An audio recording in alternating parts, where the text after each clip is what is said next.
Palm Springs. Temperatures right here in the desert continue to rise. How people right here in the valley are battling the heat. And 2 people are found dead in the mountains above Palm Springs. Good evening, and thank you for joining us tonight for your KMIR 6 News at 6 o'clock. I'm Gloria Margarita. Your KMIR 6 News at 6 starts right now. Right here, right now. Covering news in your neighborhood. This is KMIR 6 News at 6.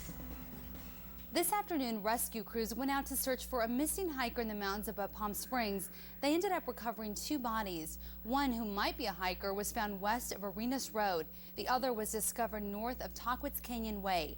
KMIR 6 reporter Chris Beal shows us video of the recovery mission. Crews place a body into the coroner's van after what could have been a deadly hike, taken from a mountainside near Arenas Road. It's really hot up there, and the helicopter made some pretty difficult landings to drop the guys off up there. Rescue crews were here to search for a missing hiker. On Saturday, a man takes off with a group from a trail near Ramon Road, but doesn't feel good. He decided to turn around and make it back down, and that person never reported back to his car or to his friends. Police say they're waiting to see if the death is related, and they're dealing with another body, this one from the mountains above the art museum, but authorities aren't releasing information about it. Conditions are dangerous this time of year for hikers. Dark rocks all around, creating a sweltering heat. I would advise people, even if you're an experienced hiker and you have proper gear, stay off the trails when it's this hot. On the lower trails in the mountains here, there's virtually no shade and there's no water source. A bad combination if hikers get into any kind of trouble on a trail, even lost. All things to keep in mind. This could turn out to be a brutal reminder. Even experienced people like our search and rescue people don't put themselves in peril when the temperatures are this excessive. It's just too darn hot. Police say if you do decide to go out and brave the elements this time of year, make sure you head to a trail with plenty of shade, trees, and water.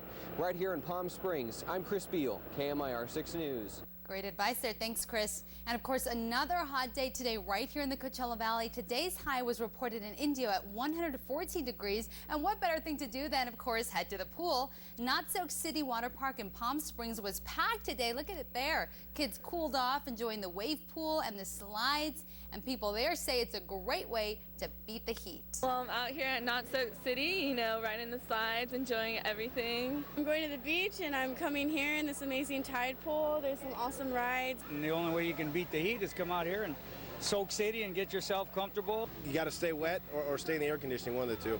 Right here, enjoying the water fun. And air conditioning. Looks like a good time out there. Not Soak City is located on Gene Autry Trail. And speaking of the weather, you might be wondering just, will it cool down or will it just keep getting hotter and hotter? So let's go to Ashley DiMartino for the answers. She joins us from the Weather Center with your first forecast tonight at 6 o'clock. Ashley.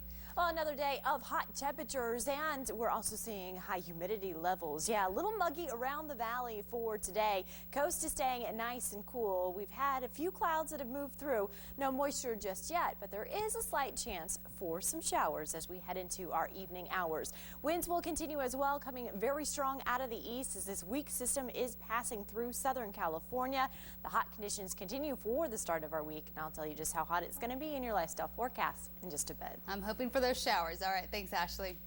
Firefighters responded to a structure fire in Cathedral City. It happened in the 33-800 block of Sky Blue Water in Cathedral City. Smoke was reportedly coming from the fire at the duplex last night. A source tells KMIR 6 the fire was caused by a woman burning candles. Right now, the family of a missing Palm Springs man needs your help. Here's a picture of 65-year-old William Lee Carroll. He has not been seen since Tuesday. He was last seen at the Comfort Inn in Palm Springs. If you have any information on his whereabouts, please call police immediately. Right now, police are still looking for a reported kidnapper from Desert Hot Springs. Police say 24-year-old Tevin Bryant of Desert Hot Springs assaulted his ex-girlfriend Friday night at a home in Bermuda Dunes.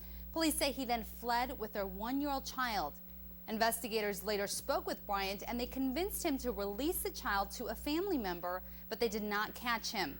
Bryant is 5 feet 6 inches and 175 pounds with black hair and brown eyes. You can see his picture right there. Well, do you remember where you were 40 years ago today? Well, that's if you're old enough, of course. This was the day that Apollo 11 lifted off, carrying Neil Armstrong and Buzz Aldrin on their way to the first steps on the moon.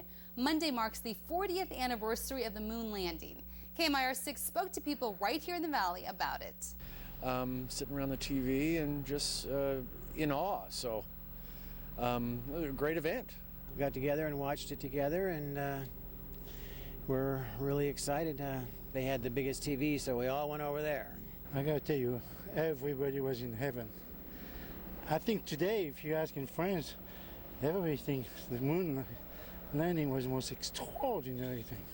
It sure is an extraordinary thing. And NASA is now working on the next generation spacecraft and plans to send astronauts back to the moon by 2020 and eventually to Mars. A test launch of that new rocket system, the Ayers-1, is scheduled for later this summer. Very cool.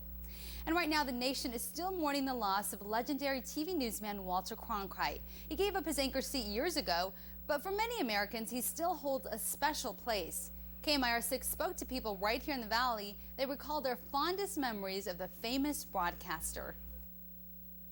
I just remember him all my life. Everybody every night in that area where I grew up watched the TV news while you're eating dinner or shortly thereafter or beforehand, and Walter Cronkite told you about the world. Very informative. Everybody seemed to trust him, and the world trusted him, and so I trusted him. And that's the way it is. Great memories there. Walter Cronkite died on Friday at the age of 92. Right now, the budget crisis in California continues. Governor Arnold Schwarzenegger postponed all budget talks until Monday. The top 4 legislative leaders had been set to meet with Schwarzenegger tonight. Leaders hoped the talks would solve the final details to closing the state's $26.3 billion budget deficit. The price of gas right here in the valley fell today. Some good news. The average price of a gallon of self-serve regular gas fell 0.4 cents to $2.85 a gallon. According to AAA, the average price in Riverside and San Bernardino counties is 4.3 cents less than a week ago and $1.66 than a month ago. At least 44 people were hurt when one train slammed into another on San Francisco's light rail yesterday afternoon. All of them are expected to be okay. About 40 rescue workers were at the scene treating the injured. One witness describes what she saw as she was standing on the platform. Saw this barreling in, not slowing down. The driver's head was down. He looked like he was asleep or passed out, or couldn't tell, but he was not looking up. He was not slowing down or braking, or no signals, nothing. And I knew, you could tell he was not going to stop. Federal investigators say the operator of the light rail train switched his controls from automatic to manual before he should have. According to the National Transportation Safety Board, the full investigation is expected to take 9 months to a year. The Defense Department has identified the U.S. soldier captured several weeks ago by the Taliban in Afghanistan. He's now identified as 23-year-old Private First Class Bo Bergdahl from Ketchum, Idaho. The Taliban released this video last night showing Bergdahl sitting cross-legged and wearing traditional Afghan dress. The U.S. military has condemned the video, saying the Taliban using a captured soldier for propaganda purposes is a violation of international law. Since I've been here and I've seen how these people live and function, we have indeed invaded a very independent state and very independent people. Our commanders have ordered us to gain information by whatever means that we can, and by that they mean there are no rules to what they have us do. Today, the parents of Army Private Bo Bergdahl released a written statement. The statement says, quote, "We hope and pray for our son's safe return to his comrades and then to our family." Military officials say the U.S. is doing everything it can to get him back safely. Wildfires in Canada have forced about 17,000 people from their homes. At least 3 different fires are burning in Kelowna, located in British Columbia. The fires have charred thousands of acres and destroyed nearly a dozen structures. Coming up, one Colorado man didn't think he'd have to fight off a mountain lion during his vacation with a chainsaw. Plus, is Paula Abdul being kicked off American Idol? We'll have the inside scoop when your KMIR 6 News at 6 continues, so stay with us.